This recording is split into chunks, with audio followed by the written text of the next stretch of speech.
Hi, welcome everyone to another episode of Behind the Door. I'm Kevin O'Donnell. Now I know I've been promising you a deep dive tour of my new studio for a while, and in a couple of relatively recent videos I've shown you some project updates as we've gone along, but now it's time for the grand tour. Essentially I'm going to show you how I transformed this, remember this, into this.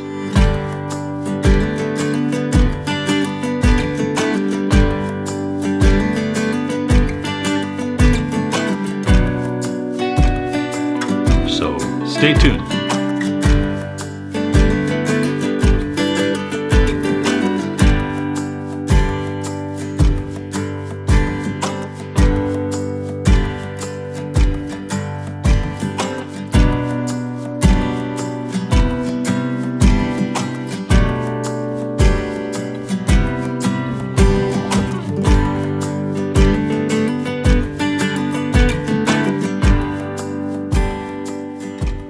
So here's what this week's video is going to entail. I'm going to walk you through the hows and the whys of the build out and some of the architectural decisions that I needed to make or wanted to make, and how I tried to squeeze as much multi-functionality into this 468 square foot attic space as I could, because frankly, man, what I had previously downstairs in that small spare bedroom just wasn't cutting it. And I felt like my music and my writing, my editing, all of it suffered. And as far as conducting interviews or recording video, forget it. It was a disaster. Ever seen one of these before? It's called a spline. This one happens to be about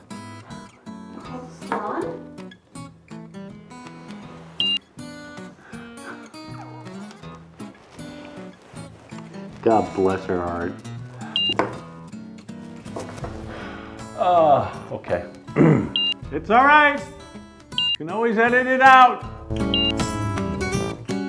Now then I'm going to show you how I fitted out this space to be not only an efficient and inviting working environment for vlogging and writing and editing, but also a warm and comfortable retreat as well. A place where Colleen and I often come up in the evenings and have a little snack and a glass of wine. Maybe have some friends over. And then finally, I'm going to show you some tips I picked up along the way from other YouTubers on their studio build-outs and how I incorporated what they had done into my build. 3 years from inception to completion. But now I have a space for me. And I have to tell you, Colleen has been absolutely great. Wonderful. So supportive throughout this whole process, or ordeal, as she likes to say. I told her what I wanted to do and why, and I shared my ideas, my concepts with her, and I showed her the budget, and she said, yeah, go for it.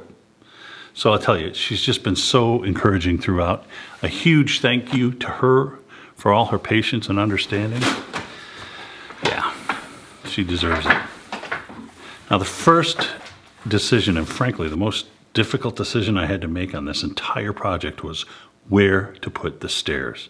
Now the original design of this single-story house with 9-foot ceilings and vaulted main room was never intended to accommodate a staircase.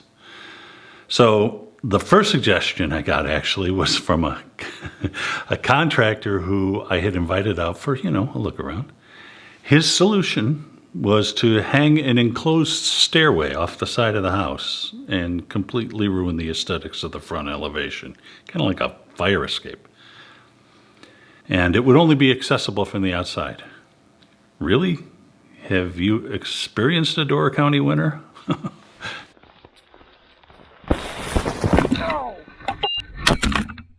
You know what?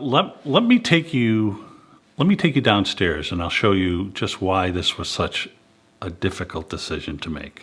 All right, yeah, let's do that. The studio is essentially up there, the other side of the fireplace.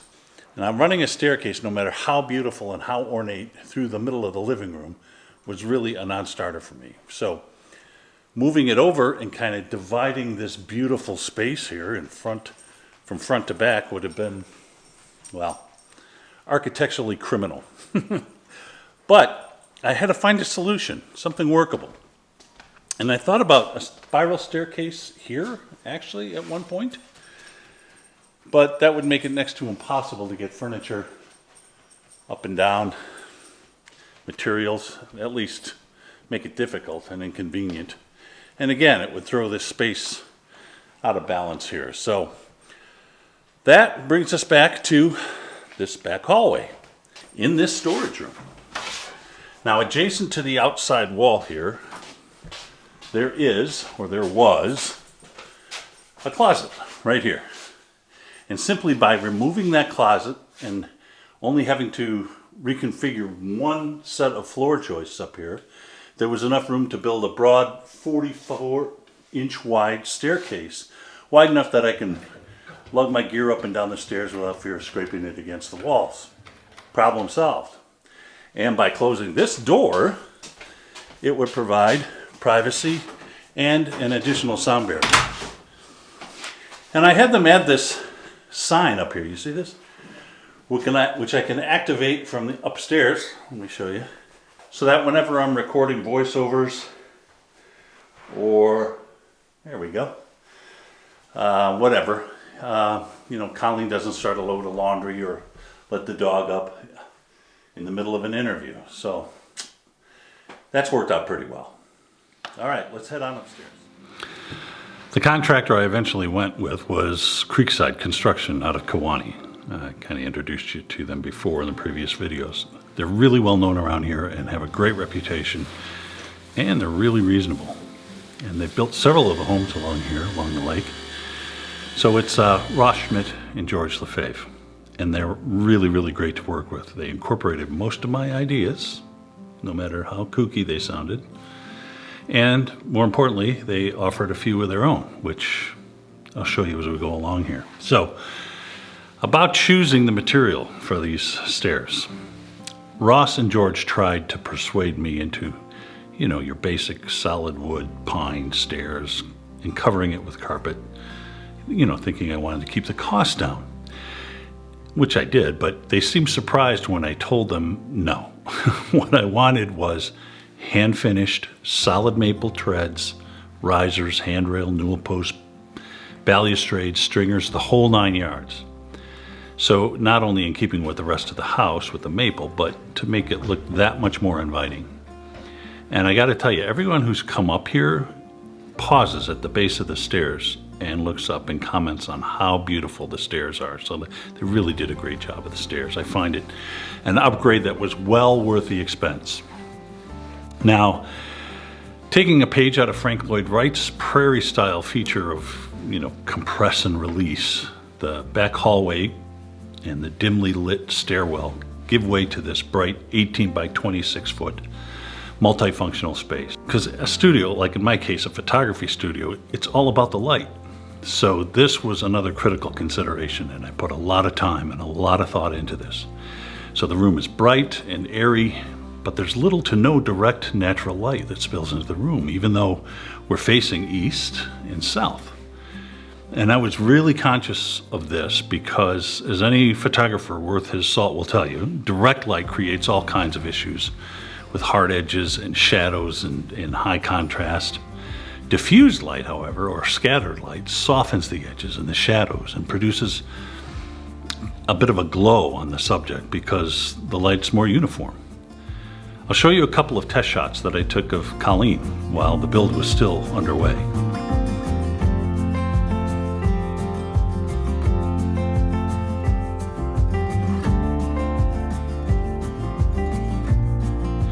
You can see here she's just awash in all natural light, and just from one single skylight. It's really beautiful. Another advantage of having abundant natural light is when working for long consecutive hours, as I have a tendency to do with editing or writing, natural light is far less strenuous on the eyes, resulting in far less mental and physical fatigue. So originally I wanted 2 dormer windows facing the lake, but like the staircase, that would require an entire structural rebuild of the joists and rafters, having to, pick it up and turn it 90 degrees, essentially doubling the cost of construction. So I had them install these 3 deck-mounted ventilated 54-inch Integra skylights. They're manufactured by a company called Velux, and they're low E3 thermopane glass. They are UV and radiation coated, and they have solar-powered integrated shades. So they're high energy efficient, and they qualified for a tax rebate.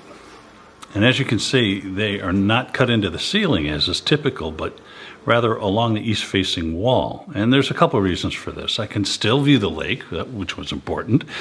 And as the sun transits the sky, there's almost no direct light entering the room, regardless of the time of year.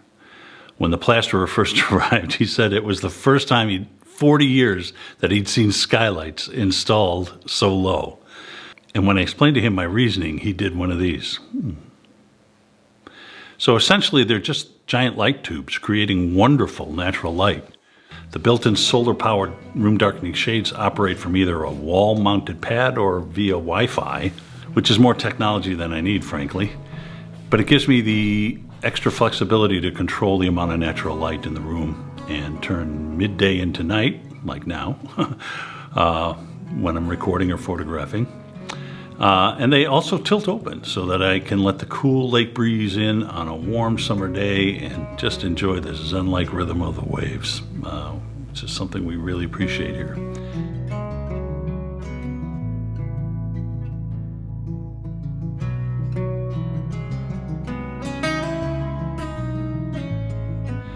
And this space serves another purpose. It functions also as a white box for high-key product photography. So over on the south end of the room is a 40-inch by 40-inch Anderson 300 series low E thermopane casement window that matches the one in the garage that already exists down below, just to maintain the same look and scale on the side of the house. So this allows for a lot of natural light during the winter months, and the sun does spill directly across the floor here for a couple of hours in the afternoon, roughly from October through March. Frankly, it's sorely needed then and greatly appreciated, but I can control to some extent with this leveler banded shade the amount of light that comes in. Besides, Nuala hangs out with me during the day, as you've probably seen, and really likes laying in the warm sunlight. Now, as far as artificial light goes, there are 8 6-inch 100-watt equivalent canless ultra-thin recessed LED lights. They only draw 14 watts, so they don't generate a lot of additional heat, but they're dimmable, and the color temperature is adjustable from 2800 Kelvin to 5600 Kelvin, which is a nice feature to have. The light in the stairwell has a clean, modern look to kind of complement the rest of the room, but it's also dimmable. But I gotta tell you, I don't like the color temperature of these bulbs. They make the black and white photos appear dingy, especially on video. I'm gonna be changing them out for something in the 4500 to 5600 Kelvin range, I think, to whiten up those photos.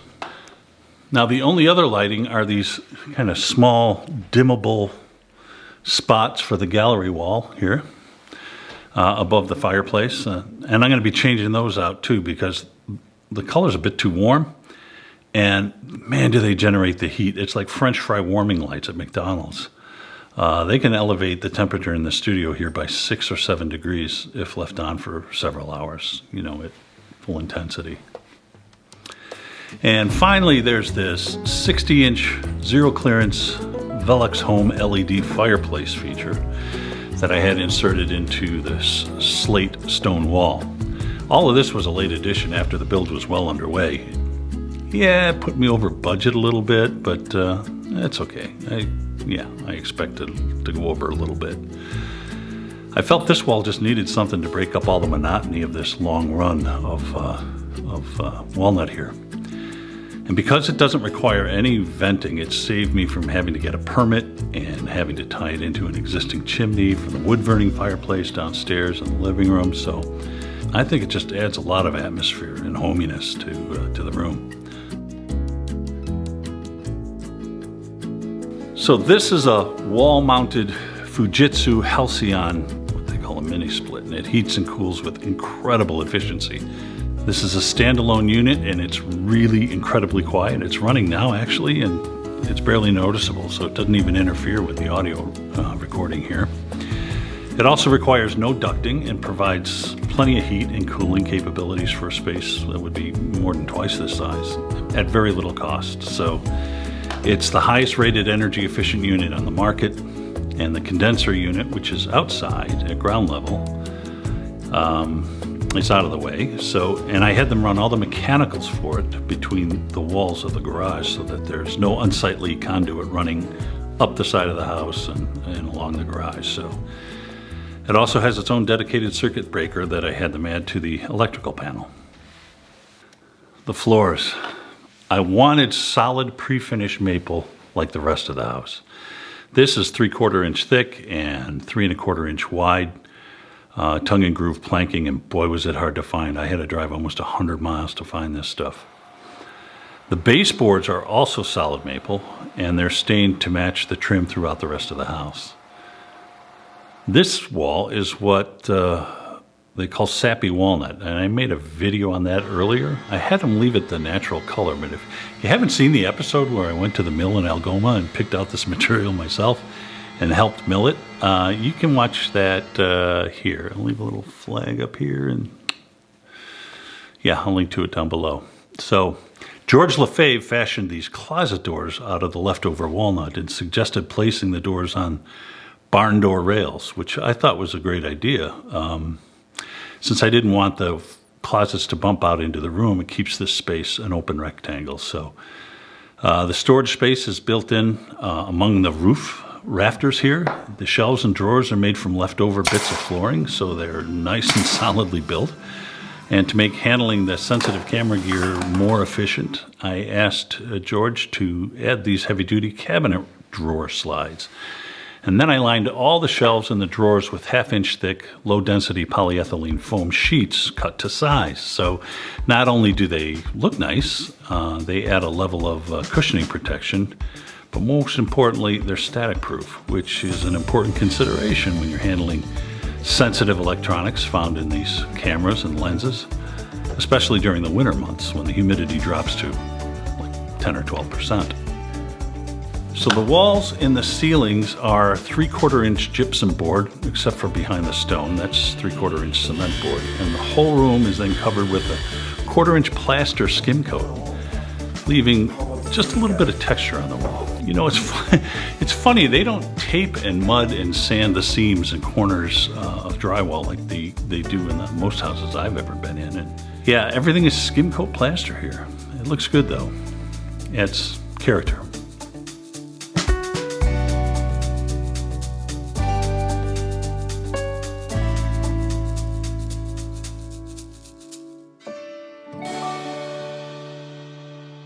So that pretty much covers the construction end of things. So let's move on to the fun stuff, the gear. All right, I'm gonna grab a chair.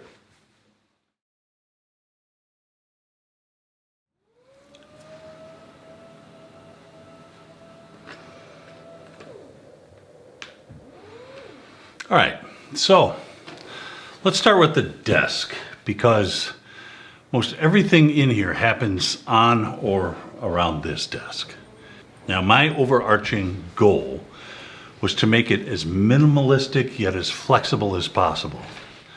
So I started with, as you just saw, a motorized adjustable height frame. I added casters to the base so that I can wheel it anywhere around the room. You see that I just kind of changed positions here. I find it difficult to focus and concentrate if I'm working on a cluttered surface. So the only thing on my desktop is a computer, which is a 4-year-old 27-inch iMac. There's a wireless keyboard, a wireless mouse, a mouse pad, a pair of elevated monitors, which we'll talk about in a bit, a preamp, and a card reader. That's it. Nothing else goes on this desktop. Well, maybe my phone. I'm a real stickler about having a clean desk. The top is your kind of basic office bland. It's a bit smaller than I like, but it was the largest one that Han had, so I'm thinking about changing it out. I know enough of the lumbermen up here who could set me up with a one-piece solid top, maybe 20% larger than this. And it would have a nice kind of live edge all the way around. Wouldn't that be nice? Beautiful finish. Maybe something in cherry or maple or birch. Yeah. And it wouldn't be that difficult to replace either. There's only 6 screws that hold this top to the base. The real work would be in reconfiguring everything that I have underneath. Let me show you that. I didn't want any of the peripherals taking up valuable real estate space on my desktop. It just looks hideous. So I put everything below and out of sight. And the first modification I made was to remove the adjustable leveling feet and replace them with 4 locking casters. Then I ordered a 39-inch desk cord management raceway from the stand-up desk store, I think. It's powder-coated steel, black, and it can easily hold the weight of all the items I intend to put in it. So I attached it to the underside of the desk based on the positioning of all the items that I wanted to go into the tray. So I kind of had to lay it all out in advance. First order of business was all my external hard drives. My main external drive then is a 14 terabyte G drive from G Technology. It's self-powered, what they call enterprise class, and the Thunderbolt connection is incredibly fast, and it allows me to daisy chain multiple units together, like my backup drive, which also happens to be an identical 14 terabyte G drive. The drives and the cables and the power cords and all their bulky transformers, they're all color coded, so that eliminates any of that trace and guess method of determining which cords belong to what device if I ever need to go searching. And I installed a third 4 terabyte external drive dedicated to all my writing. So my essays for the book, angry letters to my congressman, teleprompter scripts, like this. What, you think I'm just winging it here? I can't think that fast to speak this fast. So I affixed the drives to their respective transformers using these strips of 3M dual lock reclosable fasteners. Oh man, I love these things. They have an unrelenting adhesive backing. I lined the bottom of the tray with a 36-inch long 9-outlet metal power strip that has a built-in high-capacity 15-amp surge protector. It's rated to 1,824 joules.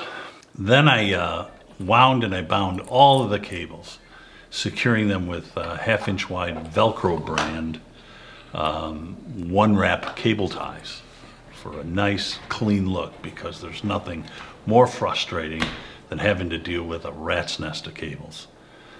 Then all the cables coming off the back of the desk are also color-coded and held in place with these things called Blue Lounge cable drops. And man, they're great. Now, much of the audio I record for my YouTube videos anymore is in stereo. So investing in a pair of quality speakers for editing has become essential. I know that the audio portion of my videos is really the area where I could use the most improvement, so I'm hoping that this will go a long way in helping me to get there. My son Rory is a hardcore audiophile, so I deferred to him for recommendations on these speakers, and he provided me with a lot of really great options. And after much careful consideration, I decided on these Adam Audio T5V active studio monitors from Germany.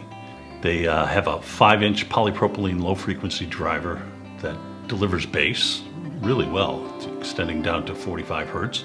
And the unique accelerated ribbon tweeters here provide pristine high up to, I think it's 25 kilohertz. The woofer's driven by a 50-watt Class D amplifier, and the ribbon tweeter has its own 20-watt Class D amplifier.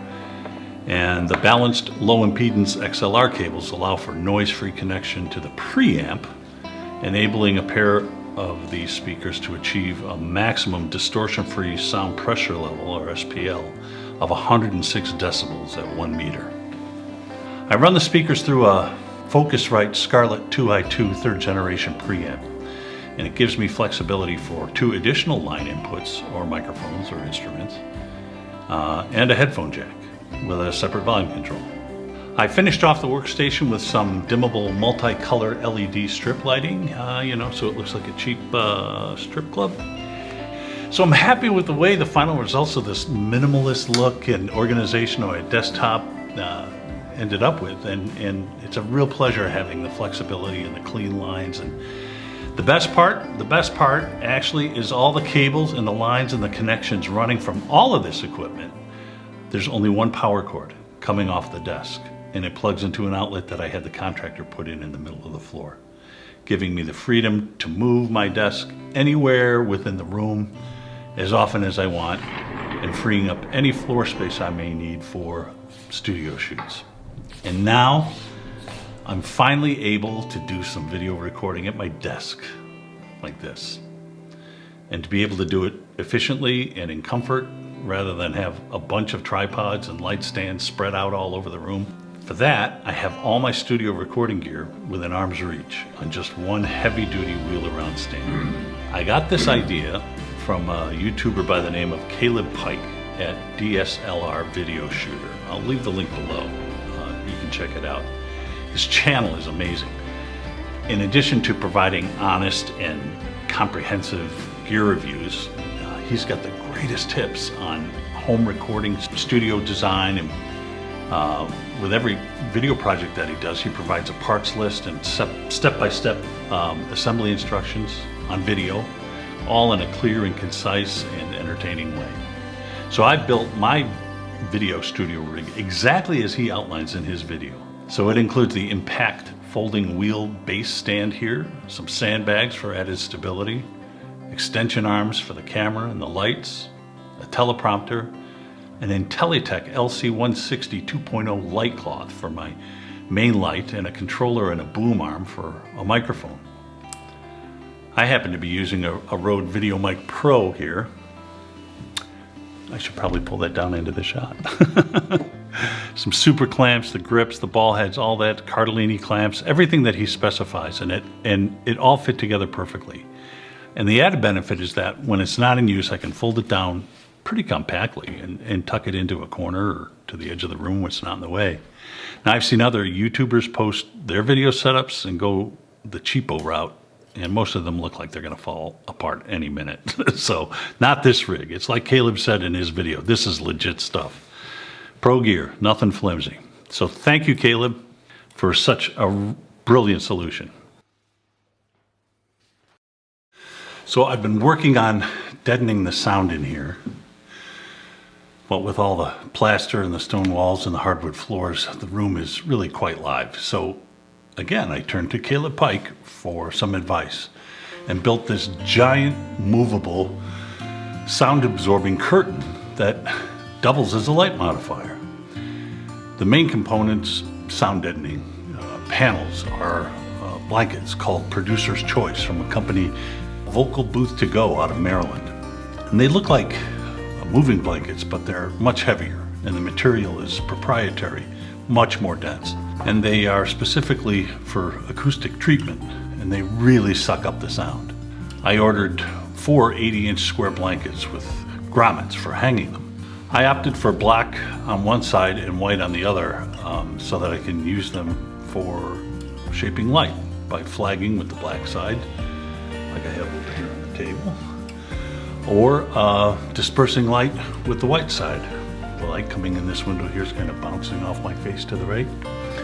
So the stand is the same impact rolling base that I use for my video vlogging setup, and I attach the stand to a Kupo adapter and eye hooks and carabiner clips, and I ordered off of Amazon, and a 6-foot long 1x4 piece of white ash that my neighbor Ron Kading fashioned for me from a tree that he took down on his property. So it's mobile. I can move it anywhere I need to in the room, and it has a flat profile so that I can put it up against the wall where it's out of the way, or I can break it down in a matter of a few minutes and stow it away if company comes over.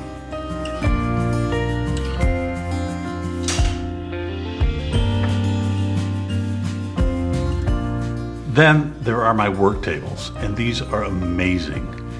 And again, movable. They're distributed exclusively by Home Depot. Husky is their store brand name. And they were really hard to find because they were constantly out of stock, and I searched for months before I was able to locate them. I have two like these in my bee barn, and I use them all the time, but the best thing about this model is that they have these drawers. And it's amazing, even though they're not very deep, how much that they can store. They're also height adjustable and have a solid wood top, and they're only like, I don't know, 220 bucks a piece, delivered to my door. So, although I did have to assemble them, which was a day's worth of fun. So I covered one with 1/2-inch thick sheet of low-density polypropylene like I have in the drawers. So working on my camera gear and other fragile stuff, I keep it cushioned and avoid static. And I made a central charging station out of it, so I don't have to go running all over the house looking for outlets to plug in the, get this, 9 unique battery chargers and 7 different cable types that my camera and all of this use. So I placed it inside the trestle leg where it's out of the way, and I organized the business end of the cables with a Blue Lounge multiple cable drop on the short edge of the table so that I can still butt the 2 tables together end to end or back to back if needed. Now, having this central charging hub is a real time saver for me, and when I come back from a shoot, the first thing I always do is, I take apart my equipment and I clean it and I recharge all the batteries that I use that day. Now, if I can only figure out a way to organize all these cables and still make it accessible, because it's really a mess. I've spent the past month or so moving in, decorating the studio, assembling furniture, hanging some of my photos. That's it. That's the grand tour. I hope you enjoyed it. It certainly was a fun video to make, showing you all around and how I put everything together. And if you're a YouTube creator and looking to create a new workspace or upgrade the one that you have, I hope, maybe you gleaned an idea or two from the video. Check out the links below for more ideas on the studio builds and equipment. And give this a thumbs up if you would. That would really help me. And subscribe if you're inclined. And now that we're at last in transition from winter to spring, a painfully slow process here on the peninsula, I'm looking forward to getting back outside for more photography adventures from behind the door. Until next time, thank you for watching. Take care of yourself, and we'll see you down the road. Bye, everyone.